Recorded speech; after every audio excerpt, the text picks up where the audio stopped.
Será que vale a pena pagar qualquer preço nos fundos imobiliários? Será que o retorno que você está tendo justifica o preço que você pagou? Essas são perguntas que todo investidor de fundo imobiliário deve fazer. E no vídeo de hoje, eu vou te mostrar 3 maneiras de você calcular o preço máximo de entrada nos fundos imobiliários. Fica até o final. E aí, pessoal, tudo bem com vocês? Para quem ainda não me conhece, meu nome é Eric, eu sou entusiasta de fundos imobiliários, sou analista CNPI e aqui nesse canal eu trago assuntos relacionados aos fundos imobiliários, principalmente, mas também falo sobre investimentos, sobre economia. E se os assuntos te interessarem, considere se inscrever aqui no canal apertando o botãozinho aqui embaixo. Eu sempre abro caixinha de perguntas lá no meu Instagram para que as pessoas façam as perguntas relacionadas a fundos imobiliários, investimentos e economia de uma maneira geral. Aliás, se você ainda não me segue no Instagram, o link do meu Instagram está na descrição desse vídeo. E na maioria das vezes, pessoal, quer dizer, na maioria que eu digo é quase sempre, as pessoas perguntam como que eu calculo o preço máximo de um fundo imobiliário. E o que que é esse preço máximo? É o máximo que eu posso pagar num fundo para que o retorno que ele vai me gerar seja compatível ao risco que ele me proporciona. E esse preço máximo também ele é conhecido como preço justo. Quem é aqui do mundo das ações, que investe em ações, já deve ter ouvido falar em preço justo, em valor teto, o valor máximo que eu posso comprar de uma ação. E nos fundos imobiliários, a ideia é mais ou menos a mesma. Só que a metodologia de cálculo é um pouco diferente. No caso das ações, como que é feito o cálculo do preço justo? Os analistas, eles projetam os fluxos de caixa da empresa até a perpetuidade e trazem esses fluxos de caixa a um valor presente, descontando uma taxa de desconto, um prêmio de risco. No caso dos fundos imobiliários é um pouquinho diferente. Por quê? Porque os fundos imobiliários, eles são ativos de renda. Então, para você poder comparar, para você poder chegar a um preço justo, você compara com outros ativos de renda. E o mais tradicional de comparação é o título do Tesouro IPCA+, mais longo, ou 2035 ou 2045. Se você não sabe o porquê dessa comparação, eu sugiro que você assista esse vídeo aqui, que foi o vídeo que eu explico como que você compara os fundos imobiliários com os títulos do Tesouro Direto. Mas aí você pode estar se perguntando, mas Eric, a gente pode comparar um ativo de renda fixa com um ativo de renda variável? Pode, só que existe uma grande diferença. Um é muito mais arriscado que o outro. E quando a gente tem ativos que têm riscos diferentes, a gente tem que embutir no ativo de mais risco um prêmio. O que, que significa isso? Eu não posso ter a mesma rentabilidade de um ativo de renda fixa num ativo de renda variável, porque no ativo de renda fixa eu corro menos risco. Então, para eu poder investir num ativo de renda variável, esse ativo de renda variável precisa ter um retorno maior. E essa diferença que a gente chama de prêmio de risco. A gente agora já vai direto para a prática. Para a gente calcular o preço máximo de um fundo imobiliário, a gente vai precisar estudar 4 parâmetros. E esses 4 parâmetros são os seguintes: o preço atual do fundo imobiliário, que a gente está estudando, né? A taxa de juros real do Tesouro IPCA 2045, como eu falei lá no começo, e aí eu volto a falar que é importante para quem não sabe o porquê que eu uso essa taxa, e no vídeo anterior a esse que eu comento a comparação entre os fundos imobiliários e os títulos IPCA. A metodologia de cálculo, que eu vou explicar para vocês quais são as 3 metodologias de cálculo, e o prêmio de risco pelo fato de ser um ativo de renda variável. Bom, o preço atual do fundo é o mais simples de a gente pegar. A gente pode buscar ou no home broker da nossa corretora, ou em sites na internet, como Status Invest, como Funds Explorer. Eu uso bastante o site Funds Explorer para buscar as informações. Inclusive, eu tenho a minha carteira de fundos imobiliários cadastrada lá. Então, o preço que a gente vai usar é esse, R$ 159,91. Qual que é a ideia, então? É a gente descobrir se esse preço de R$ 159,91 ele está acima ou abaixo do preço máximo de entrada nesse fundo. Depois a gente vai buscar a taxa de juros real do título IPCA 2045. A gente vai lá no site do Tesouro Direto e vai buscar a taxa. E aí o que a gente vai precisar é dessa taxa aqui, ó, 6,49. Lembrando, mais uma vez, para quem não sabe o porquê que eu estou pegando essa taxa, assista ao vídeo onde eu falo sobre a comparação entre os fundos imobiliários e os títulos do Tesouro. Depois, a gente vai para a metodologia de cálculo. É aqui que o negócio pega. Existem três metodologias de cálculo para a gente poder fazer a nossa comparação, né? A gente chegar no preço máximo. A primeira metodologia é a projeção do último rendimento. Como é que a gente faz isso? A gente pega o último rendimento do fundo e multiplica por 12. A gente vai ter a projeção. A gente tem uma outra maneira, que é o rendimento dos últimos 12 meses. A gente chega lá e soma o rendimento dos 12 últimos meses. E o valor fixo, que é a metodologia menos usada, porque aqui é você que define o valor. Aqui é totalmente aleatório. Ah, mas aí a pergunta que eu tenho certeza que você está se fazendo: qual dos três métodos que eu utilizo? No primeiro método, que é a projeção do último rendimento, normalmente, pessoal, a gente usa para fundos que têm rendimentos constantes. Vejam aqui o caso do HGLG. Tirando alguns meses, raros meses, que ele tem uma pancada de dividendos, isso para quem investe nesse fundo sabe quais são os motivos, né? Que é acúmulo de lucro que o fundo tem que distribuir no final do semestre.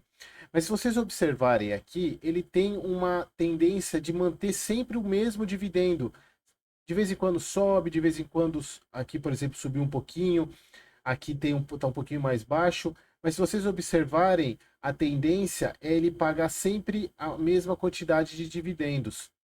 Então, nesse caso, para fundos, principalmente fundos de tijolo, tá? A gente consegue usar a projeção do último rendimento. O que que a gente faz? A gente vai lá, pega o valor do último rendimento e multiplica por 12. Agora, quando o fundo ele não tem essa constância de dividendos, por exemplo, o IRDM, isso acontece muito com fundos de papel. Vejam a oscilação do pagamento de dividendos. Se a gente pega se a gente projeta o último dividendo, a gente vai acabar perdendo muita informação, porque olha a oscilação de pagamento. Então, o que que a gente faz nesse caso? A gente pega a soma dos dividendos dos últimos 12 meses. Em relação ao valor fixo, é uma metodologia que poucas pessoas utilizam, porque é você que define. Então, aqui, em vez de você usar a soma dos últimos dividendos ou pegar o último dividendo e projetar, você define um valor de acordo com a sua experiência, com a sua expectativa. Por isso que ele não é tão utilizado, tá? E por fim, o prêmio de risco. Pessoal, o prêmio de risco, ele é um valor totalmente arbitrário. O que significa ser arbitrário? Ele vai depender muito de cada pessoa que estiver fazendo a análise. Quer ver um exemplo que é muito utilizado, que é muito fácil para poder explicar essa questão da arbitrariedade do prêmio de risco? Se você tem, por exemplo, em ações, você tem a empresa A, e duas casas de análise fazem a análise do preço justo dessa ação. Certamente você vai encontrar dois preços diferentes da mesma ação para as duas casas, exatamente porque cada analista imputou um prêmio de risco diferente na hora de trazer os fluxos de caixa, a taxa de desconto, né? De trazer os fluxos de caixa para valor presente, cada analista usou uma taxa de desconto diferente. Então, essa é uma questão que vai demandar muito estudo, vai demandar muita experiência, muito conhecimento dos fundos imobiliários para vocês poderem arbitrar uma taxa de um prêmio de risco adequado. Aqui, a título de curiosidade, até para a gente usar para os nossos cálculos, eu trouxe uma tabelinha aqui para vocês. Eu parto do princípio que o fato de ser um fundo imobiliário, eu já trago 2% de prêmio de risco. Já por ser, eu preciso que ele me pague o título, o juro real do IPCA mais 2% pelo fato de ser fundo imobiliário. Mais um prêmio de risco em função do segmento que eu estou analisando. Por exemplo, eu, Eric, considero fundos de papel mais arriscados que todos os outros. Por isso que eu imputo uma porcentagem diferente para fundo de papel em relação a tijolo, em relação a FOF, em relação a híbrido. E também dentro dos segmentos existem fundos mais arriscados e menos arriscados. Então eu tenho uma subdivisão dentro dos fundos também. Por exemplo, se eu usar os 2% de fundo imobiliário e eu considerar que o meu fundo de tijolo ele é risco médio, eu vou ter um prêmio de risco de 4%. Então agora, pessoal, a gente vai para a nossa parte prática. Eu vou disponibilizar uma planilha de Excel, é muito simples, pessoal, muito simples, qualquer um pode fazer, mas eu vou disponibilizar aqui no link da descrição para vocês baixarem uma planilha de cálculo do preço máximo. E aí eu vou mostrar aqui como é que a gente usa essa planilha. Então, pessoal, essa daqui é a nossa planilha, é uma planilha bem simples, como vocês podem ver, não tem nada rebuscado. O que a gente vai preencher aqui são essas células em amarelo. A gente vai precisar da taxa de juro real do IPCA 2045. A gente vai escolher, obviamente, um fundo para analisar, o preço atual dele, o último rendimento, o rendimento dos 12 meses e a gente vai preencher o risco do fundo imobiliário, que essa parte aqui ela vai se atualizar automaticamente. Vejam que eu coloquei as 3 metodologias de cálculo: a do último rendimento, dos últimos 12 meses e do valor fixo. Vamos então, pessoal, buscar lá no Status Invest, que é um outro site. Eu vou deixar na descrição do vídeo os dois sites que eu gosto de usar. Então vamos lá para o nosso navegador. Então aqui, pessoal, vamos lá no site Status Invest. Está lá statusinvest.com.br. Vamos fazer a conta, o cálculo para o IRDM. O IRDM é um fundo de papel bem conhecido, então eu acho importante, a gente pode usar ele como um bom parâmetro para cálculo. Então vamos lá, vamos voltar lá na nossa planilha, a gente vai colocar que o fundo que a gente escolheu foi o IRDM, IRDM 11. Veja que ele já atualizou aqui desse lado a planilha. Voltamos lá para o nosso site. Então vamos pegar o valor o preço atual dele, R$ 89,29. É o preço de fechamento de hoje, tá? Vamos lá para a nossa planilha. Preço atual, R$ 89,29. E veja que ele também já atualizou aqui. Agora vamos pegar o último rendimento do IRDM. Está aqui mais para baixo. 0,95. Pessoal, aqui tem essa parte de último rendimento que foi o do mês anterior e o que esse ele vai para o próximo que já está definido o pagamento. Então vamos usar esse daqui, 0,95. Vamos preencher lá no fundo 0,95. E por fim, o rendimento dos últimos 12 meses do IRDM. Tem lá em cima essa informação aqui, ó, 13,08. Tá aqui, ó. Vou pegar lá. 13,08. Bom, agora, pessoal, a gente já tem as variáveis referentes ao fundo. Agora vamos buscar a taxa de juro real. Basta a gente ir lá no site do Tesouro Direto, eu já até deixei salvo aqui, vir aqui em títulos, preços e taxas, que ele vai carregar a página do Tesouro. Olha só, é o que a gente vai buscar. Tesouro IPCA mais 6,49. A gente vai usar essa taxa aqui, 6,49. Vamos lá para o nosso Excel, 6,49. Bom, o que está faltando agora? A gente definir o prêmio de risco. Mas antes da gente definir o prêmio de risco, olha só que interessante, pessoal. Se eu não considerar risco nenhum do investimento, comparar diretamente com o título IPCA, olha o preço máximo dos fundos, como eles são altos. Então, eu tenho uma margem para comprar absurda. O preço de 89, eu posso comprar até 201, posso comprar com mais do dobro do valor. O que não é o real, né, pessoal? A gente tem que embutir um prêmio de risco nele. Esse valor aqui seria um valor que eu não considerasse risco nenhum para o fundo imobiliário. Mas no caso aqui, a gente está falando de um fundo imobiliário, então eu vou pegar o 2%, que eu considero para esse tipo de ativo, mas como é um fundo de papel e eu considero um risco médio para o RDM, eu vou pegar os 3% aqui. Então, meu prêmio de risco vai ser 5%. Olha só como mudou. Olha só. Para a metodologia, utilizando o último rendimento como parâmetro, o fundo eu tenho um preço para entrada até 99,22 e o preço atual 89,29. Se eu utilizar os 2 últimos meses, eu ainda tenho um pouco mais de gordura aqui, de margem de segurança para entrar no fundo, 113,84. E aí eu pergunto para vocês, para o RDM, qual metodologia a gente vai usar? A gente vai usar essa daqui. Por quê?